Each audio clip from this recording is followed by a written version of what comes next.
જન્મી જીવી સૌ મરે, કંઈક થાતું જગતમાં જન્મી જીવી સૌ મરે, જે થવું હોય તે થાજે, જે થવું હોય તે થાજે ભલા, પ્રથમ તો ઇન્સાન થા, જે થાવું હોય તે થાજે ભલા, પ્રથમ તો ઇન્સાન થા,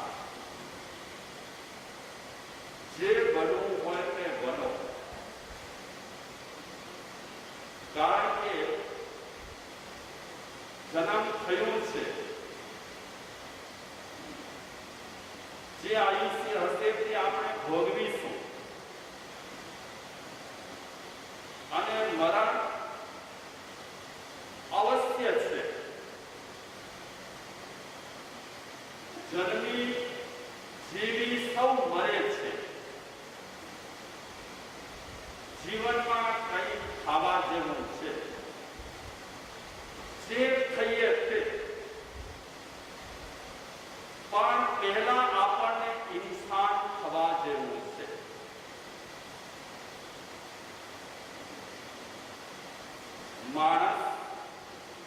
માણસ થાય તો બસ છે, કારણ કે જીવન વિકાસ યાત્રાનું પહેલું પગથિયું છે માણસ થાવ.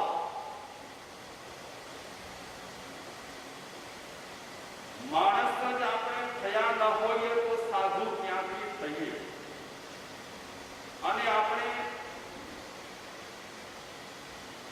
માણસ ન થયા હોઈએ, સાધુ ન થયા હોઈએ તો ભગવાન આપણે ક્યાંથી થઈએ? તો ભગવાન થતા પહેલા સાધુ થવું પડે, સાધુ થતા પહેલા માણસ થવું પડે. આત્મ વિકાસ માટે પહેલો જ સ્ટેપ છે માણસ થાવ.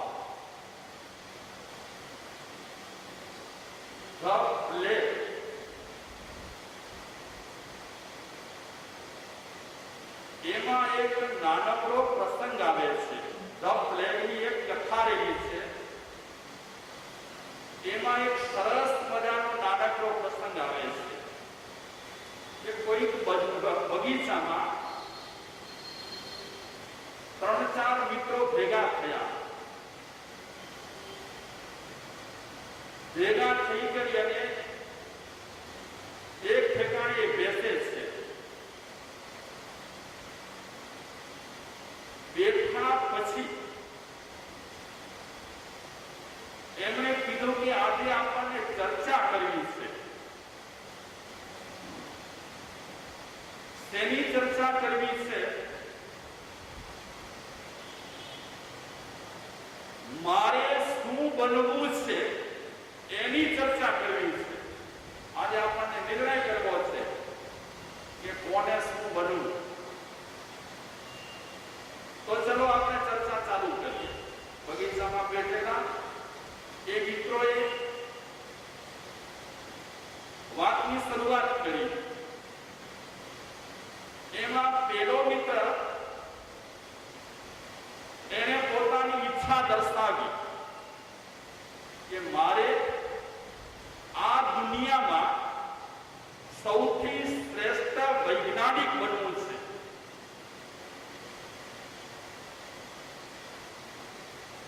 પેલા મિત્રે પોતાની ઈચ્છા દર્શાવી. એના પર થોડીવાર એમણે ચર્ચા કરી. વૈજ્ઞાનિક બનવું અને તેમાં પણ મહાવૈજ્ઞાનિક બનવું સહેલું તો નથી. એના પર ડિસ્કસ કરી. ડિસ્કસ કર્યા પછી બીજો મિત્ર કહે છે કે હવે તમે મારી ઈચ્છા સાંભળો. તો બીજો મિત્ર કહે છે કે મારે વિશ્વમાં મહાન લેખક થવું છે.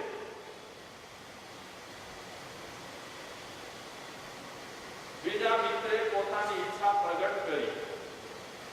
તો એના પર થોડી વાર ચર્ચા કરી કે માણસને સામાન્ય લેખક થવું હોય તો પણ મહેનત કરવી પડતી હોય છે, ઘણું ચિંતન કરવું પડતું હોય છે, ઘણું મનન કરવું પડતું હોય છે. મહાલેખક થવું સહેલું નથી, પણ બીજા મિત્રે પોતાની ઈચ્છા દર્શાવી કે મારે થોડા એરિયામાં નહીં, વિશ્વમાં મહાલેખક થવાની ઈચ્છા છે. ત્રીજો મિત્ર એ પોતાની ઈચ્છા દર્શાવવા માટે તૈયાર થયો અને એ ત્રીજો મિત્ર પોતાની ઈચ્છા દર્શાવતા મિત્રોને કહે છે કે મને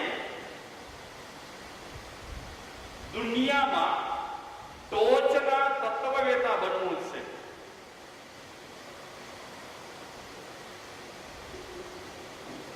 ત્રણેય મિત્રોએ પોતાની ઈચ્છા દર્શાવી, પોતાના વિચારો રજૂ કર્યા.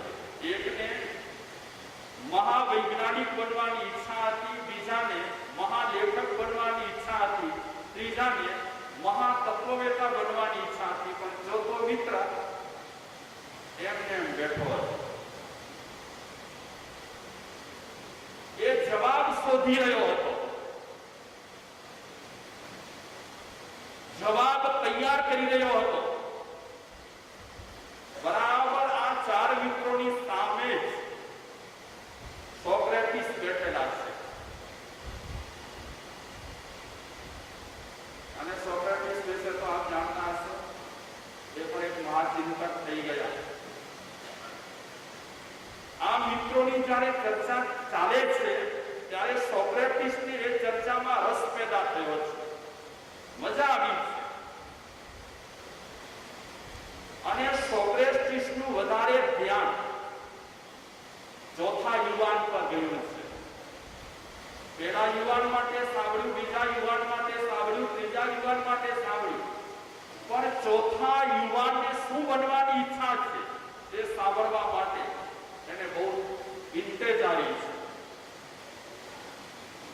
ખૂબ વિચારી કરી અને ચોથા મિત્રે પોતાની ઈચ્છા દર્શાવી કે મારે મહાવૈજ્ઞાનિક પણ નથી બનવું, મારે મહાલેખક પણ નથી બનવું, મારે મહાતત્વવેતા પણ નથી બનવું, મારે બનવું છે સારો માણસ. મને સારો માણસ બનવાની ઈચ્છા છે. જ્યારે ચોથા મિત્રની આ વાત સાંભળી ત્યારે સોક્રેટિસ પોતાની ખુરશી પરથી ઊભા થઈ કરી તાળી મારી કરી અને કહે છે કે આ કામ બહુ અઘરું છે. આ કામ બહુ અઘરું છે. કયું કામ બહુ અઘરું છે? માણસ બનવું, સારા માણસ બનવું એ કામ બહુ અઘરું છે. અઘરામાં અઘરું કામ છે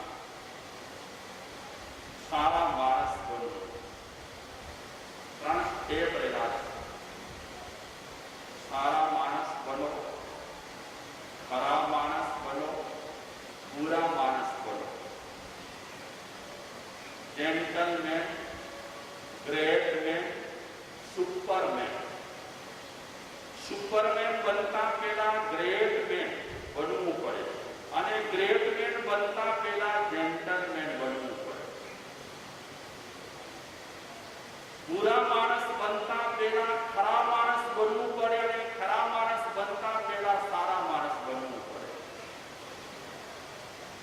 ભગવાન બનતા પહેલા કેવા બનવું પડે? એના સ્ટેપ. એ બધા સ્ટેપોમાં પહેલો સ્ટેપ રહેલો છે સારા માણસ બનવું. સૌથી અઘરામાં અઘરું કામ છે. જો સારા માણસ બનવું એ અઘરામાં અઘરું કામ હોય તો ભગવાન બનવું શું સહેલું છે? ભગવાન બનવું સહેલું તો નથી. તો ભગવાન બનતા પહેલા વ્યક્તિને સારા માણસ બનવું પડે.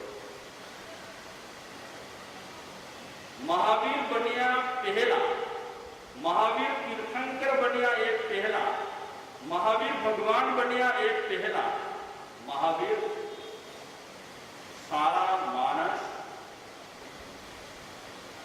બની રહ્યા હતા. મહાવીર ભગવાનના પેલા ભાવની વાત કરી રહ્યા છીએ અને મહાવીર ભગવાનના પેલા ભાવમાં આપણે વિચાર્યું કે એમનામાં કેટલીક માણસ તરીકેની વિશેષતાઓ હતી. કેવળ સારા કપડાં પહેરવાથી આપણે માણસ બની જઈએ છીએ એવું માનવાની જરૂર નથી. કોઈ માણસ હાથીના કપડાં પહેરી કરી અને દંડીકો લઈ કરી અને બજારમાં ફરી અને કહે કે હું પોલીસ છું,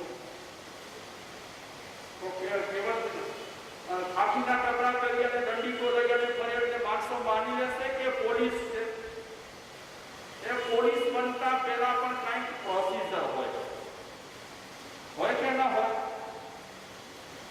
ખાદીના કપડાં પહેરવાથી નેતા બનાતું નથી, ખાખીના કપડાં પહેરવાથી પોલીસ બનાતું નથી. એ રીતે મનુષ્ય શરીર ધારણ કરતાની સાથે જ આપણે માણસ બની જતા નથી. જેમ પોલીસ બનવા માટે પ્રોસેસ છે, જેમ નેતા બનવા માટે પ્રોસેસ છે, તેમ સારા બનવા માટે, સારા માણસ બનવા માટે પણ પ્રોસેસ છે. તો મહાવીર ભગવાનનો આત્મા પહેલા ભાવમાં નેસાર તરીકે હતા અને એ નેસાર એનામાં સ્વાભાવિક ગુણો રહેલા છે. અપકૃતિઓ નથી કરતો. અપકૃતિઓ એટલે ખરાબ કામ એ નથી કરતો. કોઈનામાં એક દોષ જોતો નથી અને સર્વમાં ગુણ જુએ છે. સેવા ભાવના જીવનમાં વણાયેલી છે. એનું જીવન સંસ્કારોથી વધમતું છે. આવા નેતા એને એક નિયમ છે કે કોઈને ખવડાવીને ખાવું, જમાડીને જમવું. ગામમાં છે ત્યારે તો નિયમ બરાબર એ પાળતો હશે અને કોઈને કોઈ વ્યક્તિ એને મરી જતો હશે અને પ્રેમથી એ જમાડતો હશે. પણ આજે નૈસા કામ માટે પોતાના માણસોની સાથે જંગલમાં આવ્યો છે અને જંગલમાં પણ ભોજન પહેલા નિયમ જાળવવા માટે, નિયમ પૂરું કરવા માટે એ તત્પર થઈ રહ્યો છે. ઘરમાં બેઠે બેઠે ઘણી વખત સાહુકાર માણસને પણ એવા વિચાર આવતા નથી કે જમાડીને મારે જમવું. કોઈ દીન મળી જાય, કોઈ ભૂખ્યો મળી જાય, કોઈ અતિથિ મળી જાય, એવા કોઈક વ્યક્તિને જમાડીને મારે જમવું. જ્યારે માણસ તરીકેના ગુણો આપણામાં ન હોય ને ત્યારે આપણે આપણા પેટનું કરીએ અને આપણે એમ વિચારીએ કે આપ ધ્રાણા જગ ધ્રાણા, અમે ધરાઈ ગયા એટલે બસ. જમાડવાની ભાવના, ખવડાવવાની ભાવના માણસમાં હોવી જોઈએ. कबीर कहे कमाल को दो बाता सीख ले, कबीर कहे कमाल को दो बाता सीख ले, कर साहेब की बंदगी और भूखे को अन्न दे, कर साहेब की बंदगी और भूखे को अन्न दे. कबीर जेवा कबीर આમ તો આત્મામાં ઉતરેલા હતા. આત્મા પ્રગતિ માટેના જ બધા પ્રયાસો હતા કબીરના. છતાં પણ એમણે બે વાતો કરી છે. એક સાહેબની બંદગી કર એટલે ભગવાનનું ભજન કર અને ભૂખે તું અન્ન દે અને કોઈને તું ખવડાવ. કચ્છમાં આપણે નામ સાંભળ્યું હોય તો મેકણ દાદા થઈ ગયા. રમેશભાઈ મેકણ દાદા થઈ ગયા કચ્છમાં. તમે કદાચ એમની સમાધિ છે ત્યાં પહોંચ્યા નહીં હો.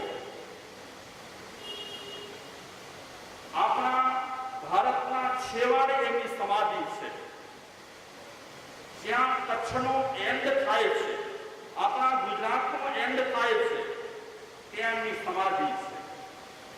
અને બરાબર સમાધિથી કેટલેક અંતરે રણ છે. જ્યારે મેઘણ દાદા હયાત હતા ત્યારે સેવા ભાવી બે જાનવરો એમની સાથે હતા. તમને નવાઈ લાગશે, હું પણ કહું છું ત્યારે મને પણ નવાઈ લાગે છે કે માણસ નહીં પણ કોણ હતા? જાનવર. નામ આપ્યું હતું લાલીઓ અને મોતીઓ. અને એ બે જે સેવાભાવી હતા, લાલીઓ અને મોતીઓ, એમાં એક પુત્ર હતો અને એક ગધેડો હતો. એક પુત્ર અને એક ગધેડો. આપણને આશ્ચર્ય થાય કે આ બંનેને રણમાં છોડી દે અને આ બંને લાલીઓ અને મોતીઓ ક્યાંય પણ મુસાફરો દેખાય એટલે મેઘણ દાદા પાસે આવી કરી અને સંકેત કરે કે રણમાં મુસાફરો છે. ત્યારે આ લાલિયા અને મોતિયાનો પ્રયોગ કરતા, એનો ઉપયોગ કરતા, પાણી અને ખાવાનું એ મેઘણ દાદા રણમાં લઈ જાય. સંકેત કોણ આપે? ખબર કૂતરો અને ગધેડો આપે. ગધેડો પણ જો સારા કામ કરતો હોય તો કેતનભાઈ માણસ શું સારા કામ ન કરી શકે? આ ગધેડો સારા કામ કરતો હતો. મેઘણ દાદા પાસે જે હતો તે મેઘણ દાદા મુસાફરોને અન્ન અને પાણી પહોંચાડવા માટે પોતે કાવડ બનાવી કરી અને રણમાં જતા અને એની સંગાતે રાખતા આ બે મિત્રોને સંગાતે રાખતા. માણસ મિત્ર તરીકે રાખે છે ને તો દગો દે છે, પણ ક્યારેક આ કૂતરા અને ગધેડા છે ને એ દગો નથી દેતા. માણસ જેવો માણસ દગો નહીં દે. કોઈ કવિએ કીધું કે જ્યારે લાલીઓ અને મોતીઓ ગુજરી ગયા ત્યારે મેઘણ દાદાને માણસ પર વિશ્વાસ ન રહ્યો. કે આવડે કે છેતરપિંડી કરશે, દગાબાજ કરશે, માણસનો કઈ ભરોસો નથી. કોઈકે કવિએ એવી કલ્પના કરી છે કે કદાચ પછીથી મેઘણ દાદાએ સમાધિ લઈ લીધી. તે સ્થળે આજે પણ સમાધિ ત્યાં છે. જંગલમાં, રણમાં ખાવા પીવાનું લઈ જવું અને તે પણ ખભા પર કાવડ બનાવી કરીને લઈ જવું. આ કેવી ભાવના હતી? ખવડાવવાની ભાવના. અને માણસમાં આવા સદગુણો હોવા જોઈએ. આવા કાર્ય કરવાની માણસમાં ધગસ હોવી જોઈએ, ઉમંગ હોવો જોઈએ, રસ હોવો જોઈએ. અરે ખાલી હું મારા જ પેટને ભર્યા કરું? રસમલાઈઓ ખાવાની, રસગુલ્લા ખાવાના, સંદેશ ખાવાના, આ ખાવાનું, તે ખાવાનું. ભગવાન બનતા પહેલા આ પૂર્વ ભૂમિકા છે નૈસારની. ખવડાવીને ખાનારા છે ને એ પંકાયા નથી, ખવડાવનારા પંકાયા છે. સૌરાષ્ટ્રમાં ઘણા સંતો થઈ ગયા, આત્માની સાધના કરતા હતા, પણ સાથે સાથે ખવડાવવાનું કામ કરતા હતા. વીરપુરના ના જલારામ. બીજા સૌરાષ્ટ્રમાં તો એકબીજાથી ચડિયાતા સંતો થઈ ગયા છે કે સંસારથી વિરક્ત બન્યા પછી પણ, દેખ ધારણ કર્યા પછી પણ માણસ માત્રને અને જીવ માત્રને ખવડાવીને કામ આગળ વધારતા.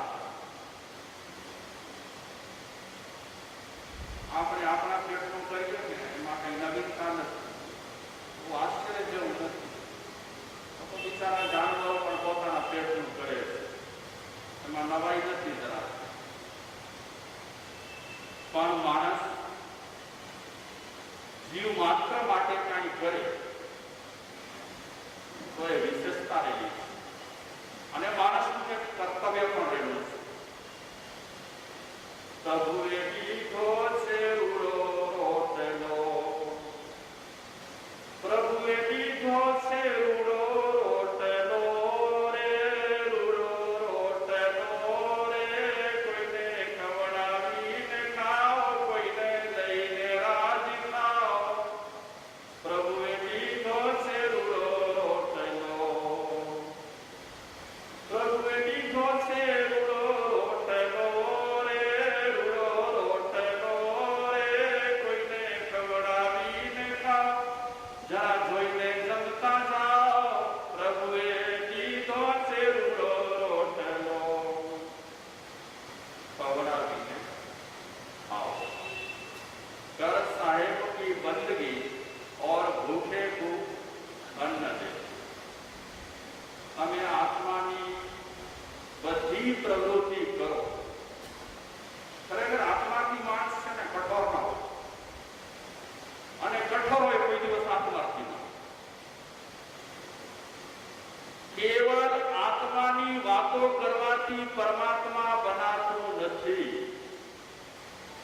તમે ગમે તેને માનતા હો, અને આત્માની વાતો કરવાથી જો પરમાત્મા બનાતું હોય તો બહુ સહેલામાં સહેલું કામ.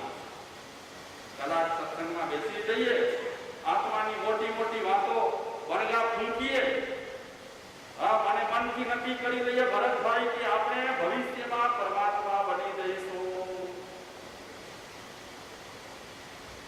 કેવલ કોરી ચર્ચા કરવાથી ક્યારે પણ કોઈ જીવનો આત્મ વિકાસ થઈ શકતો નથી. આત્મ વિકાસ માટે વ્યક્તિને યોગદાન આપવું પડે, સારો સારો ભોગ આપવો પડે, ત્યારે વ્યક્તિની ક્રમશઃ પ્રગતિ થાય. ભગવાન મહાવીરના જીવન ચરિત્રમાં આપણે સાંભળીશું કે પહેલો ભાવ તો એમનો બહુ સારો જ છે, પણ લગાતાર એમના ભાવ સરખા રહ્યા નથી. ઉત્ક્રાંતિ અને અપક્રાંતિ, ઉત્ક્રાંતિ અને અપક્રાંતિ, વિકાસ અને પછડાટ, વિકાસ અને પછડાટ એમના જીવનમાં ચાલ્યો આવ્યો છે. જ્યાં સારું કર્યું છે ત્યાં વિકાસ થયો છે, અને જ્યાં ચાતરી ગયા છે, જ્યાં ચૂકી ગયા છે, ત્યાં પછડાટ ખાધો છે.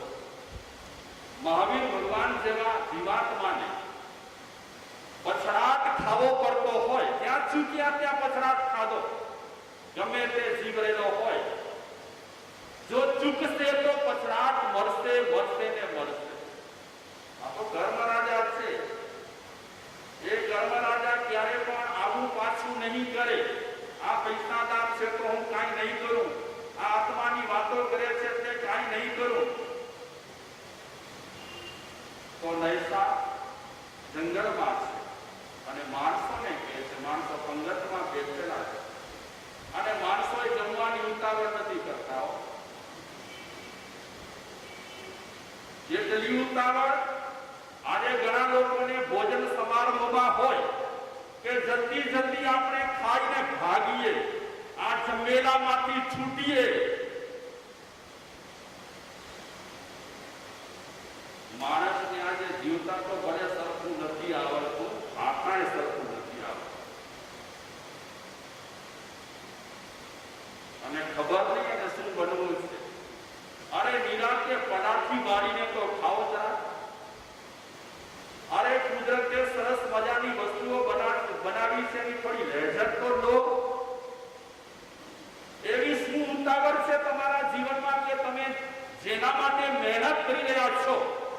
ભોજનનો પણ તમે રસાસ્વાદ માણી શકતા નથી.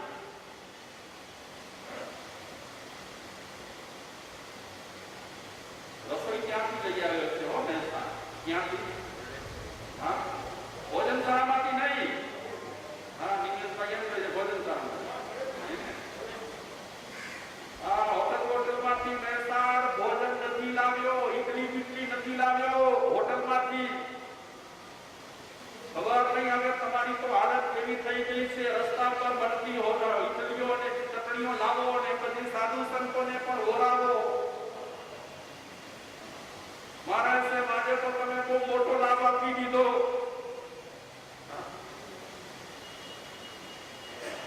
મહેનત કર્યા વગર અને ભોગ આપ્યા વગર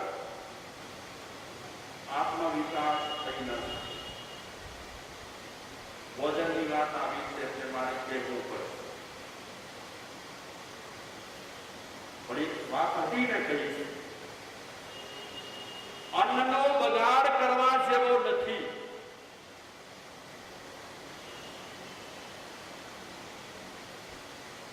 નવાઈ લાગે છે, હમણાં યુરોપ અને પાકિસ્તાનની સરકાર 2-3 વર્ષ પહેલા એમણે એક કાયદો પસાર કર્યો ભોજન બાબતે. કયો કાયદો ખબર છે?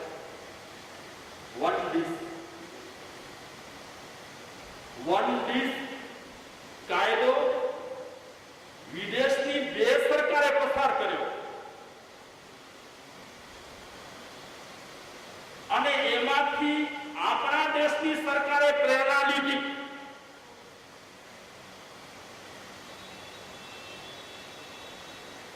ખાદ્ય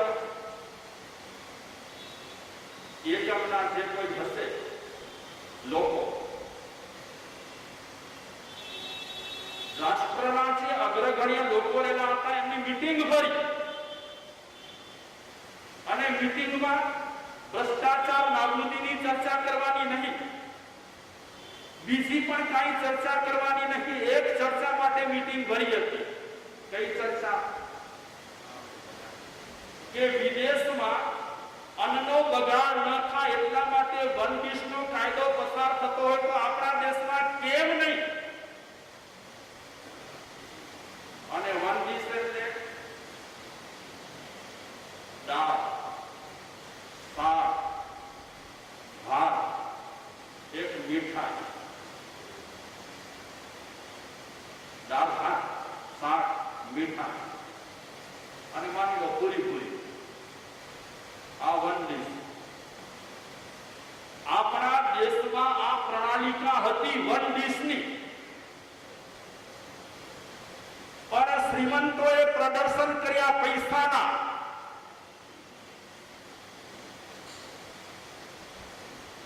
અને શું કર્યું? વન ડિશને બદલે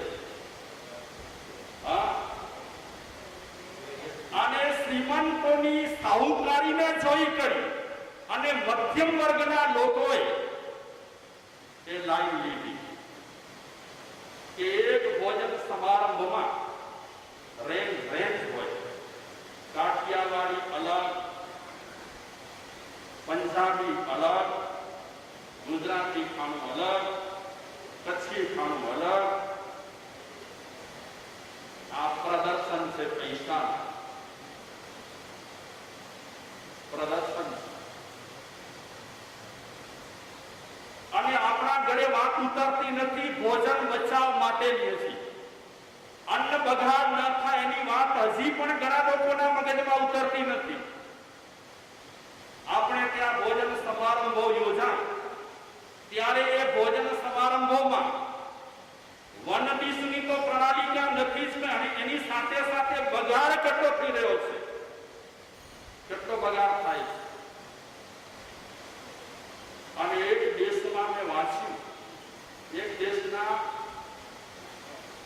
દેશની હોટલોમાં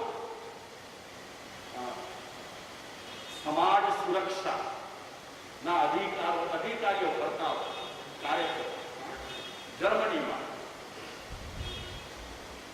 અધિકારીઓ કરતા હોય યા તો આડાવડા હોય. એ સમયમાં રેસ્ટોરન્ટમાં કોઈ પણ ગ્રાહક આવે, ખાવાનું ખપતું હોય એ પૂરેપૂરું ખાય તો ઠીક છે, પણ એઠું મૂકે તો રિક્વેસ્ટ કરે હોટલના લોકો એઠું ના મૂકે.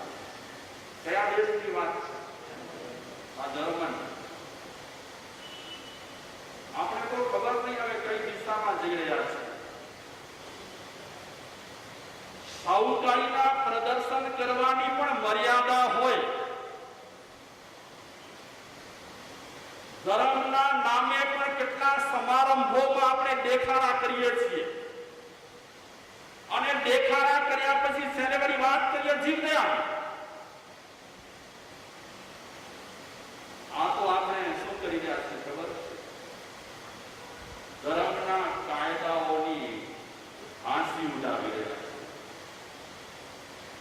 કાયદાઓની હાંસી ઉડાવી રહ્યા છે.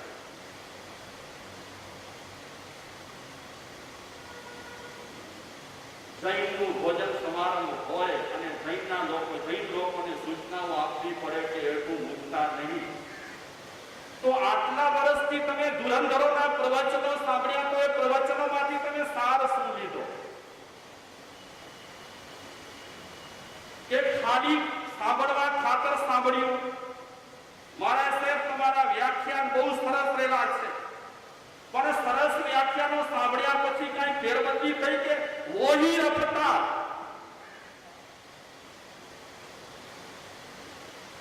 જર્મનીની એક હોટેલમાં ગુજરાતી ભાઈ ગયા ફેમિલી સાથે ભોજન ખાવા માટે. એટલે જોઈતું હતું તે મંગાવ્યું અને એઠું મૂક્યું. તો એ સમયમાં કોઈ ભાઈએ કીધું, ધ્યાન ખેંચ્યું કે આ એઠું ના મૂક્યું, ખાઈ. તો આપણે હોશિયાર બહુ ને. પૈસાની ગરમી કેટલી છે આપણામાં? પૈસાની ગરમી કેટલી છે? એ ભાઈ કહે છે કે એઠું મૂકું કે ખાઉં, પૈસા મેં ચૂકવ્યા છે. પેલો ભાઈ વિનમ્રતા સાથે કહે છે કે ભલે તમે પૈસા ચૂકવ્યા હો, પણ એઠું ના મૂકો. રક્ષક કરી. આપણે લોકો રક્ષકમાં તો બહુ જ માનીએ છીએ. ધર્મમાં પણ આપણને એટલી આસ્થા રહેલી છે, અને રક્ષકમાં તો એનાથી વધારે આસ્થા છે.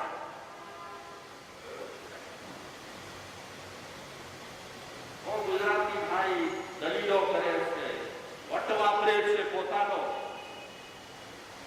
એટલા સમયમાં તો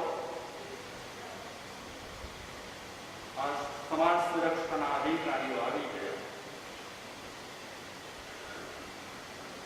એ પણ રિક્વેસ્ટ કરે છે કે તમે જે મૂક્યું છે ભાઈ, તમે પૈસા ચૂકવ્યા એનો અર્થ એ નથી કે અનાજનો બગાડ કરવો. આપણા દેશમાં એવા એરિયા રહ્યા છે કે જેમને 3 ટંક ખાવાનું નથી મળતું. એ આપણા ભારત દેશમાં એવા કોઈ એરિયા છે, પ્રદેશ છે, એની ખબર છે તમને? ખબર છે કે મોટા મોટા ખાલી ભોજન સમારંભો યોજવા છે આપણને, અને વાવા કરવી છે. વાત વાતમાં ખાવું ને ખાવું. ખવડાવવાના વિચાર આવ્યા ના આવ્યા નિમિષભાઈ?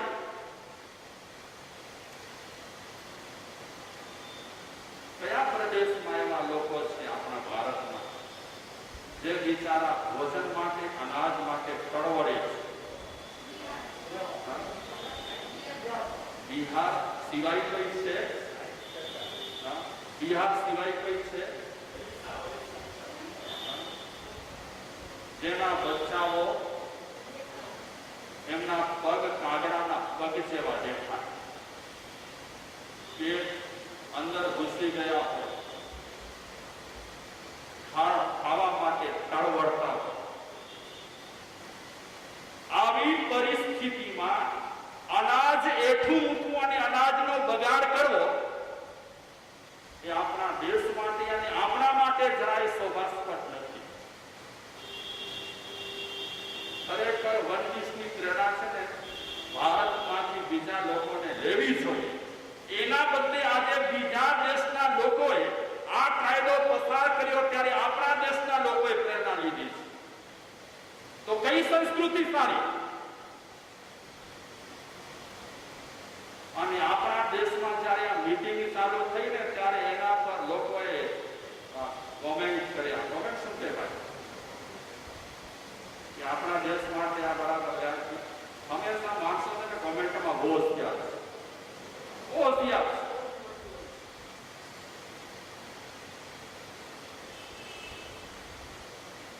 કે સાહુકારોએ આટલા પૈસા ભેગા કર્યા હોય ને આ ભોજન સમારંભ આવા કરે તો શું વાંધો છે? એક વખત આપણા દેશ એક વખત એવો આવ્યો હતો આપણા દેશમાં, આપણે ફંક્શન કરી શકતા ન હતા. ફંક્શન મતલબ કે ભોજન સમારંભો કરી શકતા ન હતા.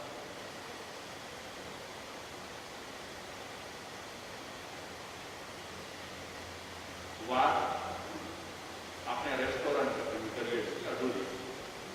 ગુજરાતી ભાઈ પેલા સુરક્ષાના અધિકારીઓ હતા, સમાજ સુરક્ષાના, એની સાથે પણ તટવટ ચાલુ કર્યું. મને લાગે છે કે આપણને તટવટ કરાવવાની પરંપરા છે ને પહેલેથી મળી છે, હમણાં મળી છે. વાતે વાતે વિવાદના વંટોળા ઉભા કરવા એ મને લાગે છે આપણને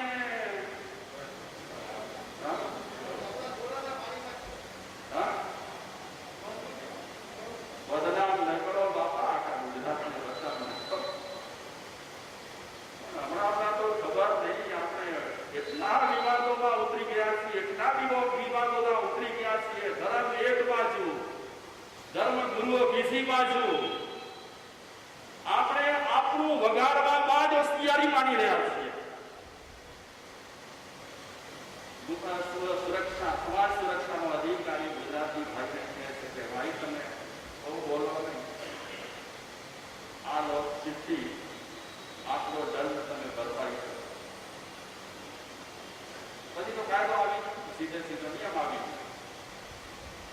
ફરજિયાત બોલતી એને બંધ કરવી પડી અને દંડ ભરવો પડે. શેના માટે દંડ ભર્યો?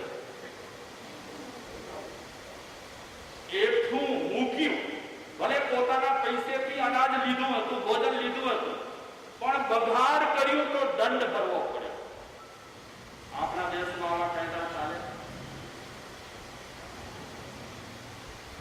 કયા હિસાબે આપણે આપણા દેશને એકદમ સરસ મજાનો સંસ્કૃતિથી ભરપૂર દેશ કહીએ છીએ? જોકે હતો અને છે તો અનાજ બગાડ ન થાય એટલા માટે વ્યક્તિગત ધોરણે નિર્ણય કરવાનો. કાયદા આવે ને આપણને ન છૂટકે નિયમ પાડવો પડે, એના કરતા તો માણસને જાતે જ તૈયાર થઈ જવું પડે. એ અનાજ બગાડ કરવા જેવો નથી. નૈસા જંગલમાં છે, લાકડા કાપવાનું કામ હમણાં થોડા સમય માટે સ્થગિત કર્યું છે. માણસો પંગતમાં બેઠેલા છે અને નૈસા ભાવના ભાવી રહ્યો છે. આપણી ભાષા છે, ભાવના ભાવી રહ્યો છે. સ્વાભાવિક રીતે મનમાં વિચારે છે કે ભલે થોડો ટાઈમ લીધો પણ કોઈક દિન ભૂખ્યો અતિથિ સાધુજન મળી જાય, એમને ભોજન કરાવી પછી હું ભોજન કરું.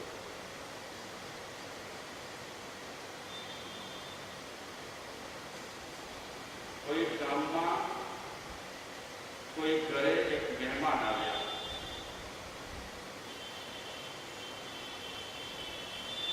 તો ઘરના જે લોકો હતા એમને મહેમાન પસંદ નહીં. જ્યારે આપણે આવું પસંદ કરતા ન હોઈએ ને ત્યારે આપણને આપણા માટે વિચારવા કે મને મહેમાન પસંદ નથી, પણ હું કોઈકના ઘરે મહેમાન તરીકે જાઉં અને મને જો કોઈ સત્કારે નહીં તો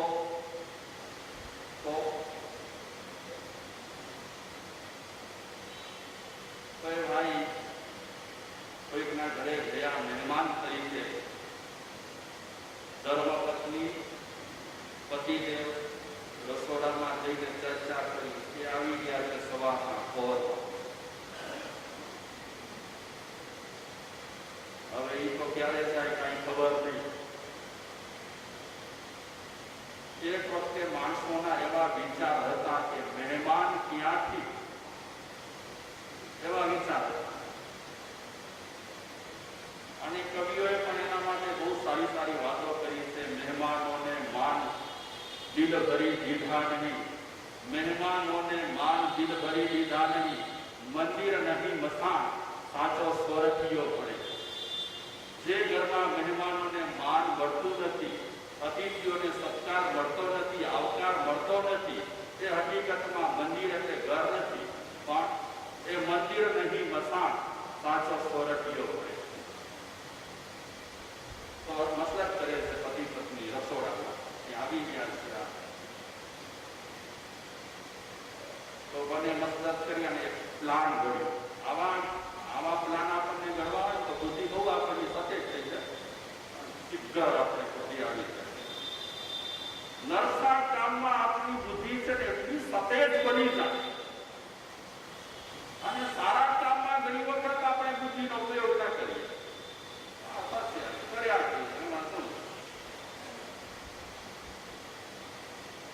તેની બહેને અને ભાઈએ નિર્ણય કર્યો હતો કે મહેમાનને સમયસર ઘરમાંથી ભગાડો. થોડી વાર થઈ તો ભાઈ તૈયાર થઈને મહેમાન પાસે આવે અને મહેમાનને કહે છે કે હમણાં મને સમાચાર મળ્યા છે, મારી દુકાને ગ્રાહક આવ્યા છે, કાપડનો ધંધો હતો, હમણાં સમાચાર મળ્યા છે, મારે જવું પડશે, તમે બેસજો. ભાઈ નીકળી ગયા ઘરેથી. થોડી વાર થઈ તો બહેન હેલની આંડો હોય ને, તમે શું કહો એને? નીચે મોટું વાસણ, ઉપર નાનું વાસણ હોય. પહેલાના ગામડામાં તો બહેનો માથા પર લઈને પાણી ભરવા જતા બેડા. હવે માથા પર શું લઈને જાય છે બહેનો?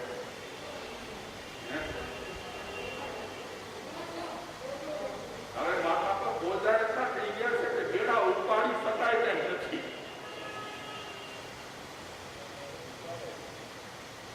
કોઈ બહેન મહેમાનને કહે છે કે અમારા ગામમાં પાણીની બહુ ખેંચ છે અને પાણી માટે મારે બહુ જ દૂર જવું પડશે.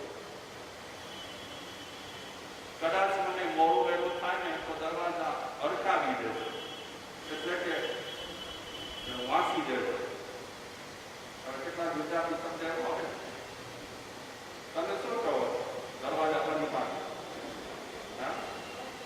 બંધ કરીને નીકળો. પેલા મહેમાન છે બહુ પાકા હતા, તમારા જેવા બહુ પાકા હતા. બે ઘરમાંથી તો બંને નીકળી ગયા.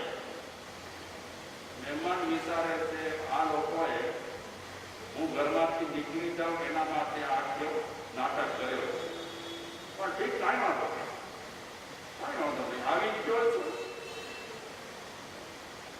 મારે પણ ઠીક કરવું છે. હવે મને ઘરમાંથી નીકળી ગયા એટલે મહેમાન રહ્યા એકલા ગયા રસોડામાં. રસોડામાં જઈ કરી અને હાંડલા બાંડલા જે કંઈ હતા પલાથી વાળી કરી અને સાફ કરી નાખ્યા.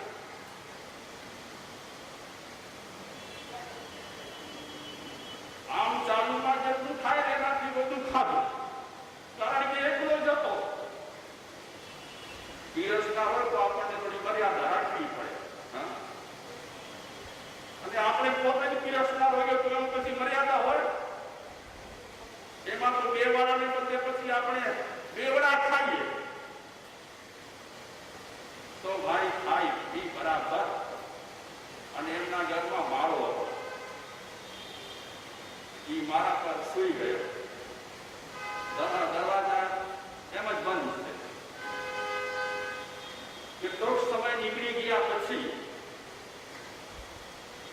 ભાઈ આવ્યા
જાય એટલે નીકળી. મહેમાન વિચારે છે હવે હું પણ કાંઈ બોલું, હવે વાંધો નથી, કદાચ મને કહે ને કે જાઓ તો એ પણ મારા પરથી બૂમ પાડી કે હું કેવો દૂતો ખાઈ પીને સૂતો.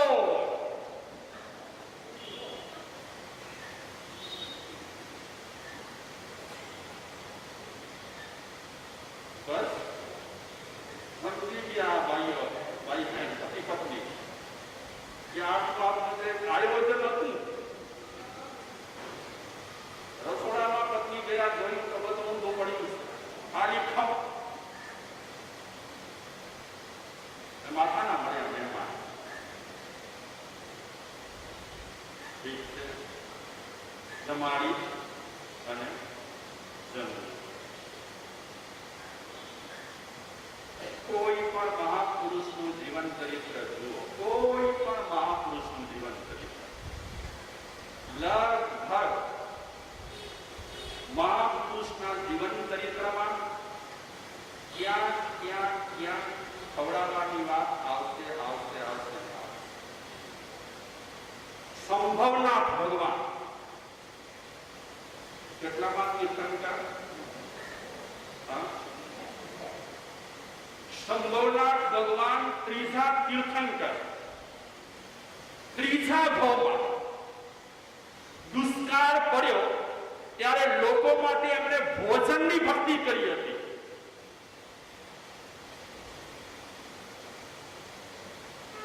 ખવડાવ્યું હતું એમણે. આમ તો તમને નાની વાત લાગે છે ને ખવડાવવાની, કે મોટી લાગે છે? બીજા કોઈને ખવડાવવાનું આ કાર્ય મોટું લાગે કે નાનું લાગે? કેટલા લોકોને ભોજન સમારંભ હોય ત્યારે પીરસવાની અંદર ઈચ્છા, કેટલા આ ડખા કરનારા લગભગ હોય. એ તો આપણને વરદાન જ મળી ગયો છે.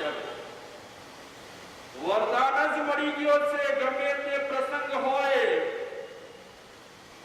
આ તો પેલા જેમ પ્રસંગમાં ગણેશ મંડાય ને તેમ પ્રસંગમાં જ ડખા કરવાના. શ્રી ગણેશ,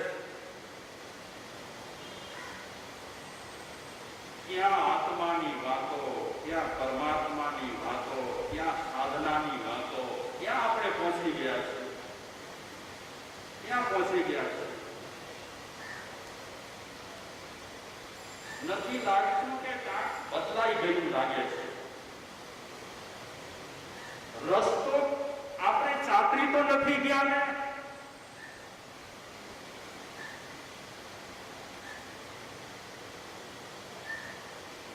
સમજાવનાર ભગવાન એમણે ત્રીજા ભાવમાં દુષ્કાળ પડ્યો હશે ભોજનની ભક્તિ.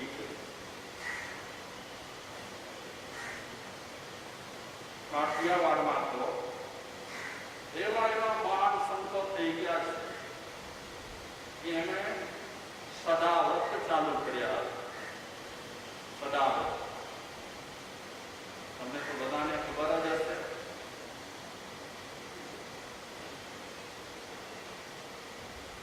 રોટલો મળ્યો છે, પુણ્યથી મળ્યો છે, પોતાના પરિવાર પૂરતું કરવાનું નથી, બીજા માટે પણ કંઈ કરવા જવું છે. પરસેવો અંગે પાડજો રે, એના ખેલો ના દાવ, એના ખેલો ના દાવ, અવિનાશી આંગણે આવશે. એ હારે દિલ રાખો તરી આવરે, પ્રભુએ દીધો છે રૂડો રોટલો, પ્રભુએ દીધો છે રૂડો રોટલો રે, રૂડો રોટલો રે. કોઈને ખવડાવી ન ખાવ, કોઈને દઈને રાજી થાવ. પરસેવો અંગે પારજો, એના ખેલોના દાવ.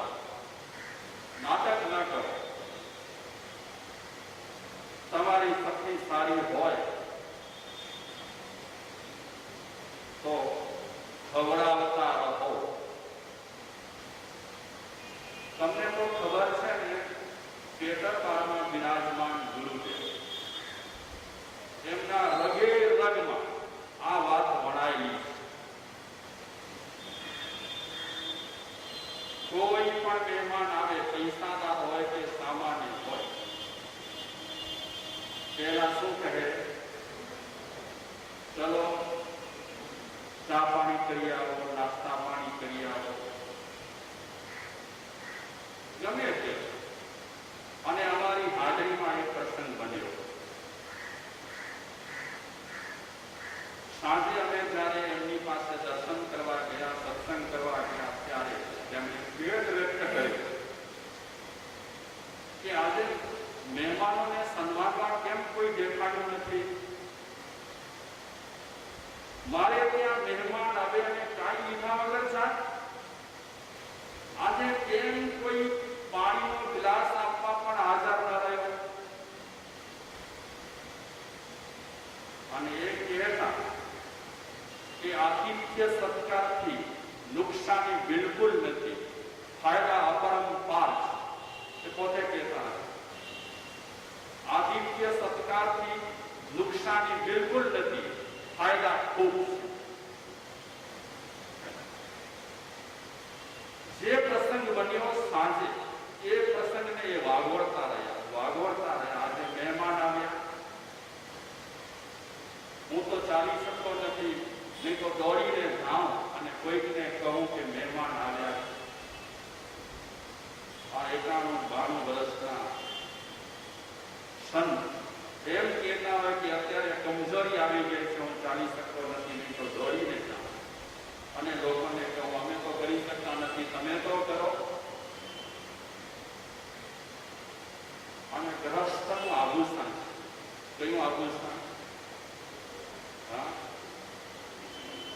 ગ્રહસ્થનું આભૂષણ છે ખવડાવીને ખાઓ. તૂટી જશે ભોજન સમારંભમાં એવા નબળા વિચારો ના કરો. મનુષ્ય અવતાર મળ્યો છે, તૂટી જાય તો કાંઈ વાંધો નહીં, પણ હું ખવડાવીશ, જાતે ખવડાવીશ. કહેવું પડે કે બાબુભાઈ અહીંયા ભોજન ચાલે છે, તમે પીરસવા આવશો. કહેવું પડે, નામ લખવા પડે કે ફલાણા બેન તમે આવશો, નામ લખવા પડે. અને નામ ક્યારે લખવા પડે છે કે આપણે ફરજ ચૂક્યા છીએ ત્યારે નામ લખવા પડે છે. હોંશે હોંશે કામ કરવા જેવા છે. ચલો આત્માને લોડ દઈએ તો કાંઈ નહીં, ઓળખવાનું છે, પણ પેલી સીધે આપણે છલાંગ મારવા જઈશું તો ગડબડ થઈ જશે.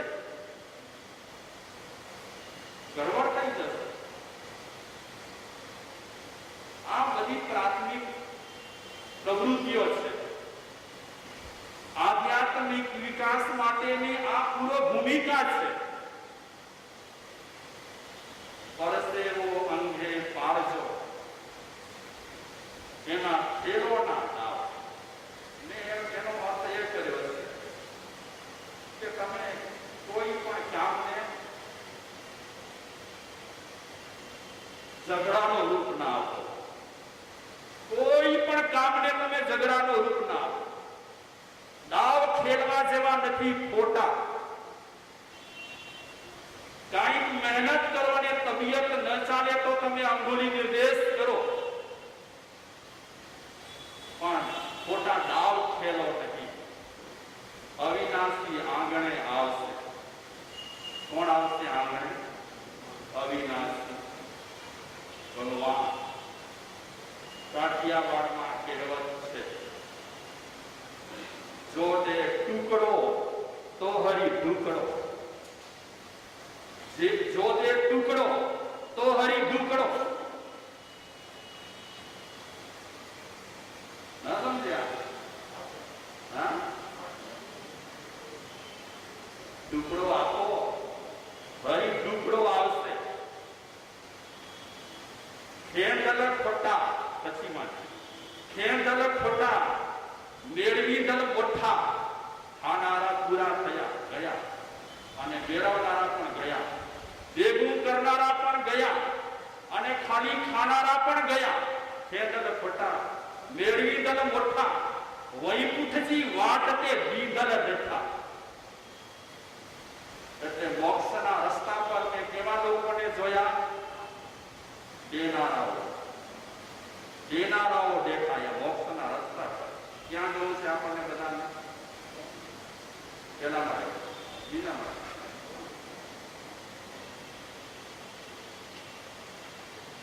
બહુ જ કામ આમ સહેલું પણ છે જો આપણા વિચારો સવડા થઈ જાય તો નિર્ધારની વાત એમાં ભોજન બાબતમાં જેને ભાર મૂક્યો છે, પ્રસંગ છે. જેમ જેમ ભાવ બદલાશે તેમ તેમ બોધપાઠ એ ભાવો પ્રમાણે આપણે વિચારીશું. અત્યારે